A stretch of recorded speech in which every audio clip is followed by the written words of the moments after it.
pasamos su mensaje al aire. Ahora vamos a entrar en la parte histórica de este programa, que la lleva adelante Leonardo Castañino los días martes y los días viernes. No es historiador, pero habla de historia. Tiene ese defecto. Nos había quedado un temita pendiente ahí con Barranca Yaco. Exactamente. Haciendo un reconto de Yaco. Veníamos contando cómo fue el asesinato de Facundo Quiroga. Facundo Quiroga fue como mediador al norte, pasó rápidamente en Córdoba, no lo alcanzaron a parar, a matarlo, lo mataron a la vuelta, trataron de tergiversar las cosas, que venían rastros de Santa Fe, que hicieron una parodia incluso de juicio sobre el matador que fue Santos Pérez, como una parodia, porque enseguida los demás, el primero fue Ibarra, que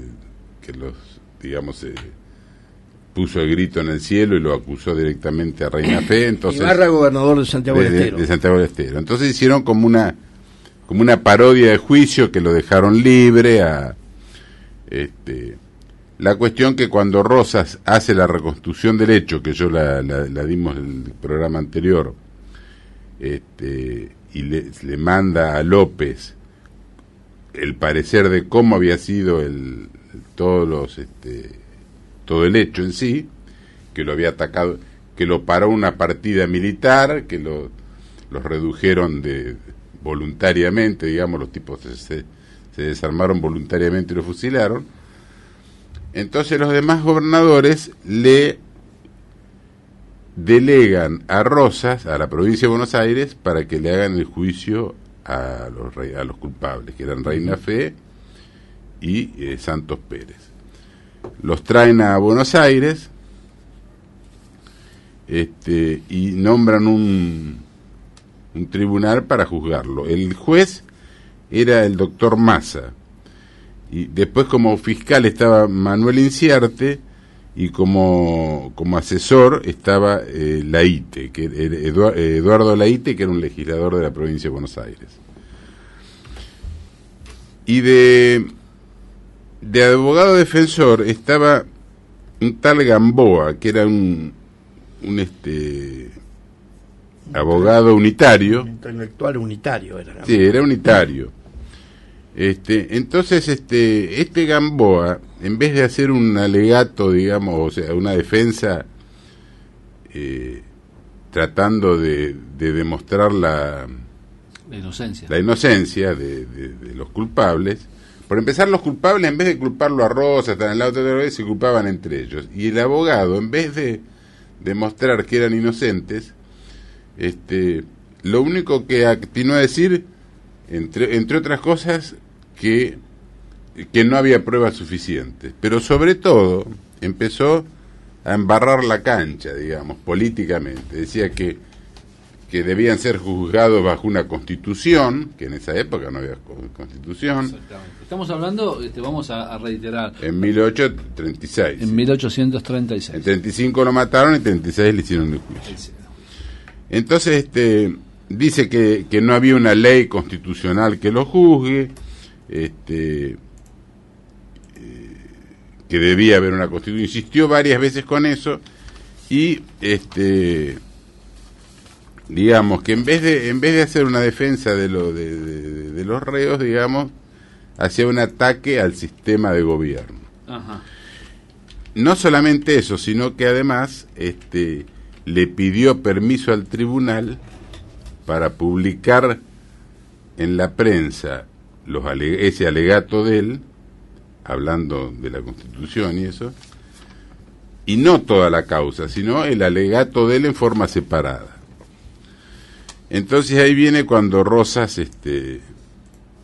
agarra la pluma y redacta el siguiente decreto. Lo vas a leer textual. Lo voy a leer textual. Esto fue el 17 de octubre de 1836. Entonces Rosas le ordena a Corbalán, que era el edecán de él, le dice: el coronel edecán del gobierno, don Manuel Corbalán, procederá mañana a dar cumplimiento a la orden siguiente. Primero, pedirá al señor ministro una solicitud oficial que el doctor Marcelo Gamboa ha dirigido al gobierno pidiendo permiso para publicar la defensa que ha hecho en favor de los reos de Barranca Yaco y la copia de dicha defensa. Segundo, hará comparecer al dicho Gamboa a la escribanía mayor de gobierno y a presencia del escribano de ella le dirá y hará cumplir lo siguiente de todo lo que dará fe, extendiendo el correspondiente diligencia. Que sólo un atrevido, insolente, pícaro, impío, logista y unitario ha podido cometer el avance de interrumpir las altas y delicadas atenciones del gobierno con semejante, tan sin fortuna como inoportuna y atrevida solicitud, por la solicitud de publicarlo. Dice que solo un unitario tan desagradecido como Bribón ha podido concebir la idea de querer la publicación aislada de la defensa de los feroces ejecutores de una mortandad sin ejemplo en la historia del mundo civilizado, que solamente un hombre que haya renunciado a toda la idea de la religión, de honor y respeto al gobierno y a la opinión pública, y en consecuencia a la perversidad, no alimente sentimiento alguno de amor y respeto al honor nacional, ha podido dirigirse oficialmente al gobierno pidiéndole permiso para publicar una defensa semejante, con la idea sin duda de preparar y despertar sentimientos que sólo pueden abrigar las almas dañadas y los corazones corrompidos de los unitarios, a cuya inmunda logia él siempre ha pertenecido. Que sólo un hombre a quien los decretos de la divina providencia haya colocado en la senda de su fin funesto, para que así pague ya sus delitos sin cuento, ha podido pedir a la suprema autoridad el permiso de una publicación separada de la causa, como si la causa de la opinión pública tuviera una sola oreja para oír y juzgar los delitos de los unitarios por las obras de defensa en su amor, y que en el país existiese la ley del embudo, dándole lo ancho para ellos y lo angosto para los federales, que en su virtud y en pena de su descarada insolencia, en el acto sobreraye por su propia mano uno por uno todos los renglones de su atrevida presentación. Enseguida le entregará la copia de la defensa y le dirá lo siguiente al defensor, ¿no? Que ésta se le devuelve porque respecto de ella nada dice el gobierno porque no haber trabajándola nada más ha hecho de cumplir con uno de los cargos y deberes del hombre de su clan, constituido en sociedad.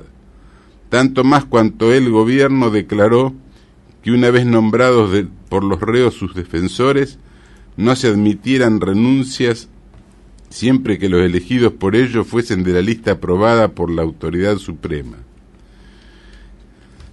Que por todo, y siendo su delito no sólo por el avance anteriormente expresado, sino también por la conducta que ha observado en sus conversaciones públicas y privadas, conducta inicua, alarmante y en todos los sentidos ofensivo a los altos respectos debidos al gobierno, se le ordena lo siguiente.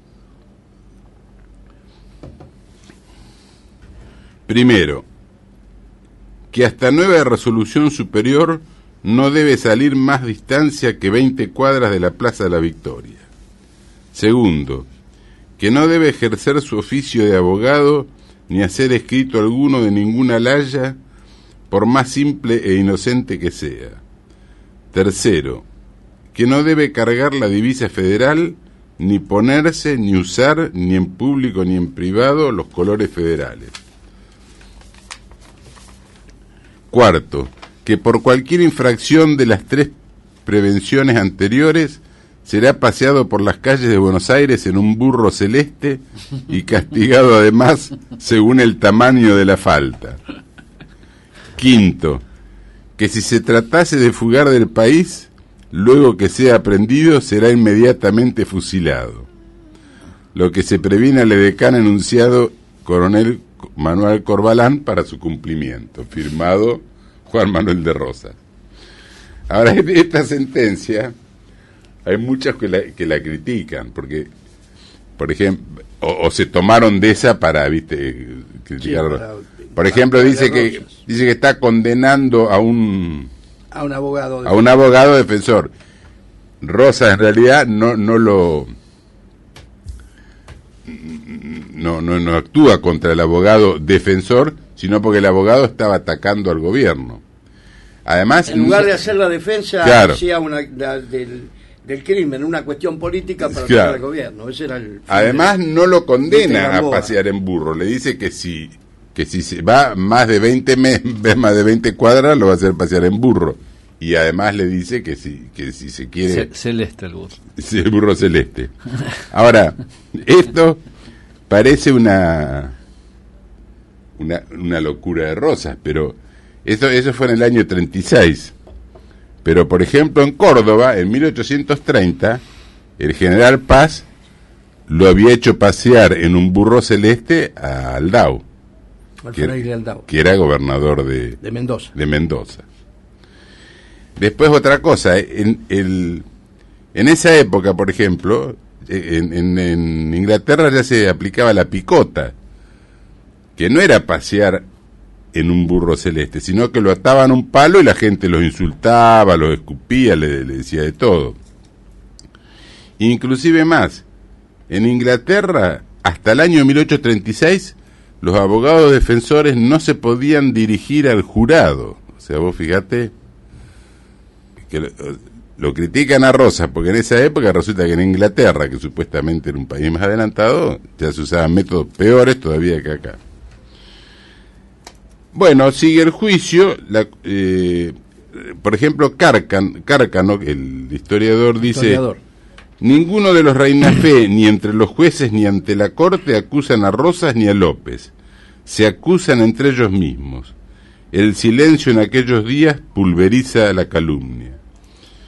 La cuestión que se dicta sentencia el 27 de mayo de 1837. Después hay una apelación del 9 de octubre del mismo año, del 37, que el tribunal la rechaza. Y por último, el 26 de octubre de 1837, en la Plaza de la Victoria, los fusilan a todos. Los fusilan y después los cuelgan. También se lo criticó a Rosas por el fusilamiento. Pero como dato anterior, 25 años antes, Rivadavia ya había hecho fusilar en el mismo lugar 30 de los implicados en una fracasada revuelta que hubo de los españoles, y lo fusiló sin juicio, fusiló a todos, oficiales, suboficiales e inclusive un sacerdote. Con esto quiere decir que lo critican a Rosas, o sea, ven la paja en el ojo ajeno, pero no ven la viga en el propio.